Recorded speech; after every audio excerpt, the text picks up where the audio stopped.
There's a joke about the man who decides to go to a monastery. And it was one of those monasteries where the monks and the people who are staying there are not allowed to speak, except for once a year.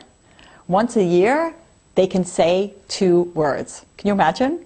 Okay, so now the guy goes to the monastery, 1 year rolls along, he gets to go to the head monk, and he's allowed to say 2 words. So he says, "I'm cold." So they give him a blanket and warm socks. 1 year later, he comes, his 2 words to the head monk are hot porridge. So then they give him porridge that's not as hot, it's too hot for him. The next year, the 3rd year, he goes to the head monk and he says, "I'm leaving." The head monk goes, "I knew this was going to happen. All you do is complain." Have you ever had laryngitis? Have you ever had a time in your life where you couldn't speak?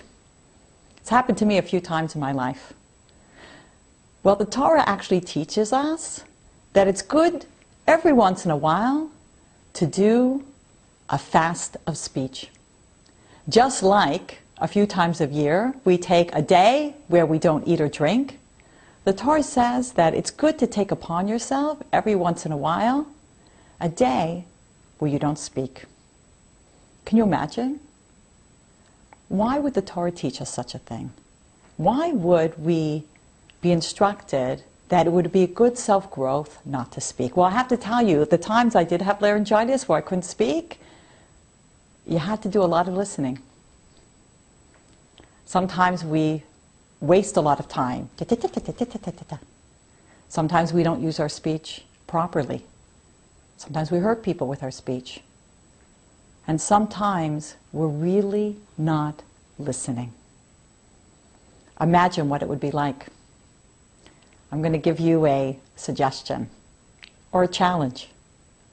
I'm not going to say a whole day, but imagine a half a day.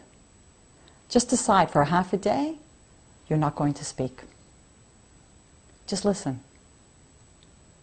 I wonder what you'll hear. Let me know. I'm Laurie, Almost Live.